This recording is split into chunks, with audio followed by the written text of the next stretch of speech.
चलिए आइए साथियों, देखिए मैं नवलेश कुमार।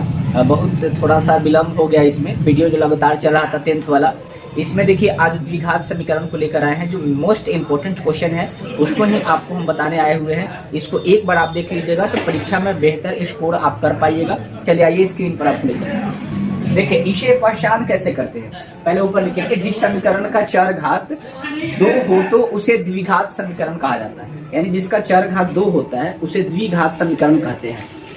अब यहाँ कुछ सेक्शन याद रखिएगा, अल्फा प्लस बीटा, इस तरह से अगर उसका मूल मान पूछता है तो उसके लिए -b/a सूत्र होता है। दूसरा अल्फा इंटू बीटा, इसके लिए होता है c/a। और उसके बाद में ये कुछ पहलू होता है, ये 3 पहलू आपको ध्यान रखना है। ये 3 पहलू आप ध्यान रखिएगा। यानी जब d का मान, यानी d मतलब विवेचक बोलते हैं इसको, d का मान जब 0 से बड़ा होता है तब मूल वास्तविक और असमान होता है। उसके बाद में क्वेश्चन पूछेगा कि d बराबर अगर 0 हो, यानी विवेचक के बराबर जो d का मान आ रहा है वो दोनों आपस में बराबर हो तो क्या होता है, मूल वास्तविक और समान कहा जाता है, यानी सम्मान उसको बोला जाता है। फिर अगर d का मान 0 से छोटा हो, अब 0 से छोटा का मतलब क्या कि जो माइनस में हो, जैसे -1 आए जिसका विवेचक निकालने पर, या माइनस जो भी संख्या माइनस में आए वह क्या होता है, मूल वास्तविक नहीं होता है। इतना आपको ध्यान रखना है। विवेचक का सूत्र क्या होता है, d = b² - 4ac। ये सूत्र आपको ध्यान रखना है। उसके बाद में विवेचक निकालने के बाद में जब हम लोग मूल निकालते हैं उसका, तो उसके लिए जो सूत्र होता है, ये सूत्र होता है -b प्लस -√b² - 4ac, या इसको यहाँ d लिख सकते हैं क्योंकि ये d का जो होता है ना मान ही होता है वहां पे, और नीचे 2a लिखते हैं। इतना आपको ध्यान में है। चलिए इस क्वेश्चन के आधार, इस सूत्र के आधार पर इस क्वेश्चन को हम सॉल्व करके देखते हैं।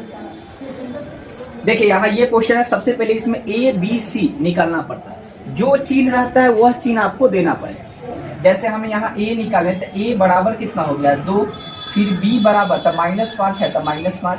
अगर कोई संख्या प्लस में है तो आप नहीं भी देंगे तो चलेगा, लेकिन माइनस में है तो देना पड़ेगा। उसके बाद में c = क्या हो गया, c = 2, यानी यहाँ 2 है तो c मान ली। अब सबसे पहले इसका मूल पूछता है कि इसका मूल मान को ज्ञात करें।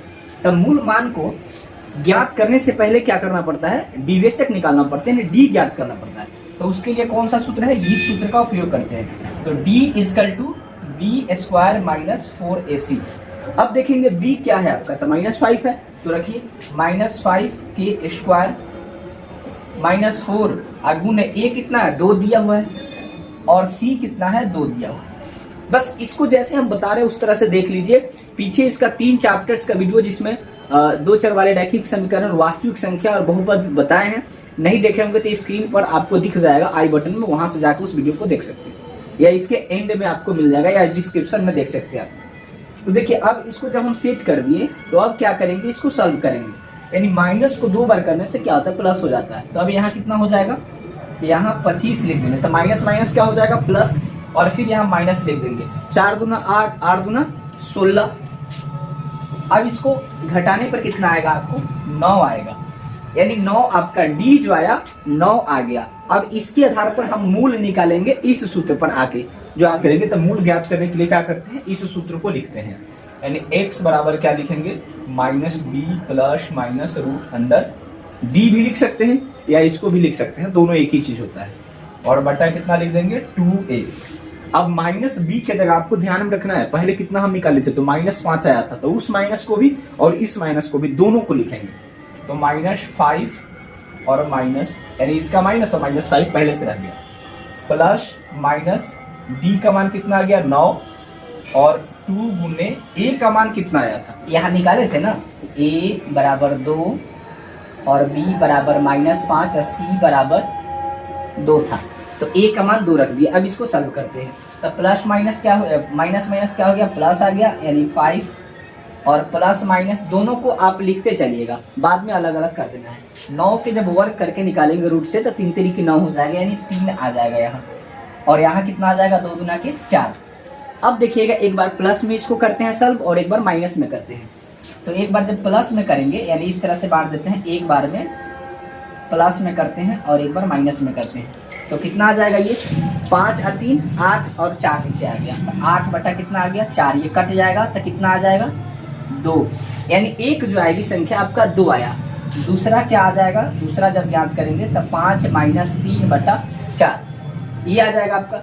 अब इसमें घटाइएगा तो कितना बचेगा 2, तो 2/4 कट गया तो कितना आ जाएगा 2, यानी 1/2। ये दोनों विवेचक, दोनों मूल हम लोग विवेचक की सहायता से ज्ञात कर लिए।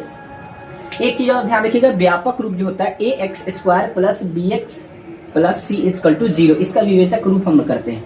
तो बस इतना ही क्वेश्चन करता है। इस क्वेश्चन को सब्जेक्टिव में भी करता है, सब्जेक्टिव बोले तो शब्द में भी करता है। तो थोड़ा सा आप ध्यान से समझेंगे तो इतना मुख्य क्वेश्चन है ये। इसको देखकर ये मुख्य पहलू को हम बताए हैं, आप एग्जाम देने जा सकते हैं। या कोई भी दिक्कत हो तो आप कमेंट में लिखिएगा। फिर मिलते हैं अगले वीडियो में। मेरे इसके पीछे वाले वीडियो तीनों नहीं देखे हैं तो डिस्क्रिप्शन में या यूनिक नॉलेज चैनल पे आप जाकर देख सकते हैं। तब तक के लिए जय।